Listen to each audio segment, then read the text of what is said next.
This week we're painting an autumn scene, oak tree, and I would say that the big picture in this case can be essentialized by saying a sunstruck oak tree. We feel the sun falling on the tree, on the foliage behind, bright sunshine with long shadows, deep shadows in the foreground. The artist tries to simplify the process. And one of the things that we can do to simplify the process of creating our image is to visualize what I would call the big shape. And the big shape is usually a middle tone in the painting, and it's usually a combination of like tones. So here you can see I've reduced the back foliage and canopy of the oak tree into a single tone. This is what I would call the big shape, and it helps to isolate the trunk of the oak tree, helps to isolate the shape of the sky, and the artist endeavors to see that as one big shape.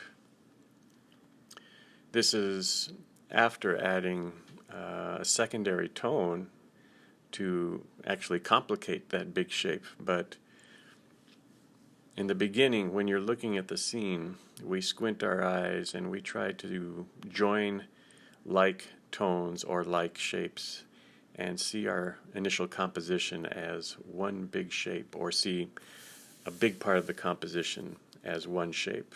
That helps us to simplify the process. So what I'm starting with in the watercolor is I'm identifying the oak tree, at least the base and some of the canopy, some of the major branches, with a very light application of yellow ochre. I enjoy creating the branches and the base of the oak tree in this manner because I feel I can be more expressive and in many ways more accurate with the brush than I can by drawing it in with pencil. And by doing this in a light color, I will be able to see it as I'm adding in the big mid value, the big shape behind all of this, and I'll be able to avoid crossing over where I want to preserve some of those light tones. So here's the basic shape of the oak tree. The next stage is a very, how should I say it, working dry into wet. We're adding a lot of colors. We're trying to replicate the bright, warm hues of a fall day and connect these hues. So I'm using a big brush, especially as I'm working left and right of the oak tree. I'm using burnt sienna, some cadmium yellow, some cadmium orange light, not cadmium orange red, I'm sorry, and very much blending these things wet into wet. So you can tell the painting is very shiny, and while it's in this wet stage, I'll take a smaller brush and add some darks in the form of alizarin crimson and neutral tint, or a deeper green and some ultramarine blue. In any case, I want to, while it's wet, indicate some of the foliage. And my mindset in doing this is that this is all one shape. I'm trying to connect this shape through the canopy, behind the tree. In some places where the canopy comes in front of the tree, that's connected also. So I'm using yellow ochre onto dry paper and making a conscious effort to unify this shape.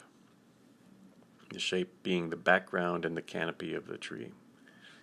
So I keep applying yellow ochre, burnt sienna, some cases the brighter reds and oranges, and in some cases I'll add some very strong deep tones to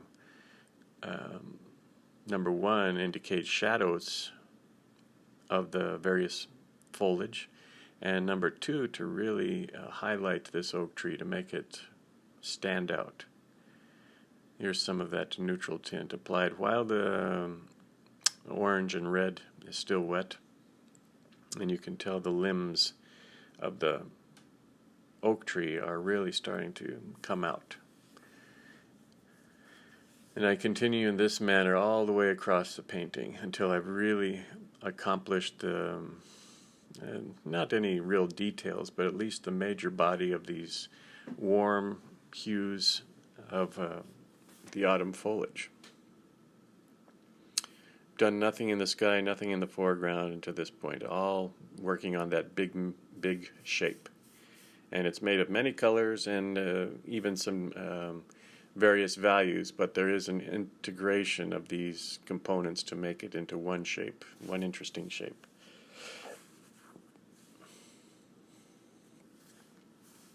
Refining some of those skinny whites up there.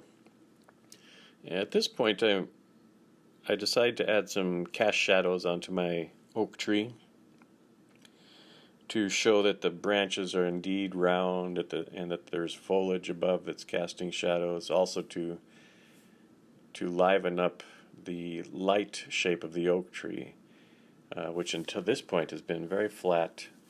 And it was an important stage for me to see it as a flat shape, but now I want to complement that with a sense of form or a sense of dimension in the tree. So some of the branches I'm actually painting right on top of them. Other places I'm painting some shadows across the branches, and it gives it more of a three-dimensional quality. Well, I've started the foreground, and I'm planning to introduce a really rich dark that responds to the darks that are behind the tree. I'm leaving a hint of green up at the top where the shadows are almost running up against the oak tree.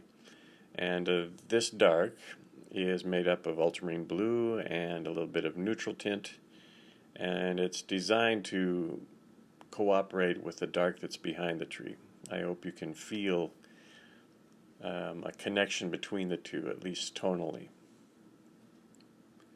Last, I'm employing some cobalt blue and a bit of yellow underneath to create the sky.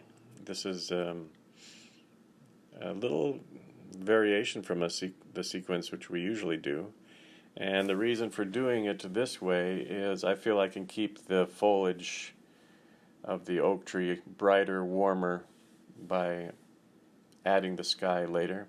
Also, I feel I can get a better realization of the light value that's behind all of the trees, and I feel I can just judge it better if I paint it after the foliage has been painted, after the oak tree is established. I seem to see it more clearly, and that's a big part of painting, is being able to relate values to each other. Well, now you can feel all these values, lights and darks, warm colors, cool colors, are cooperating to make the sunlit branches of the oak tree really come out. As a final detail, I'll even extend some of this dark element that's behind the oak tree up into the underside of some of our branches so that we can see it more clearly.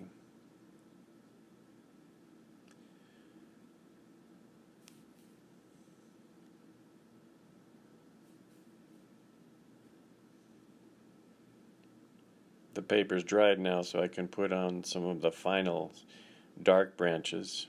As the tree blossoms outward, the branches, of course, get finer and finer, and they transition from the lighter branches against the deep foliage to darker branches against the light sky. And as it starts to dry, the foliage comes out a little more, stands out a little more strongly. The cast shadow tone, because it was a very rich dark into this wet area, has maintained its darkness and is highlighting the base of the tree and giving us a feeling that the light is coming from over our left shoulder and falling on the oak tree. These last touches are to adjust areas, white areas that were unpainted. If I want to hide more of those, I'll do it at this stage. If I want to amplify a color, I'll add some more of that color on top. If I want to create a little more subtlety in the shadows or a little suggestion of the texture of a bush, I'll do it at this point also. But pretty much this is the finished painting. And the scene is of a Codwell estate, which is in Concord, Mass. And they have a number of these oak trees, and at this time of year they're starting to look really beautiful. The color's changing, the light is low, ideal for painting an autumn watercolor.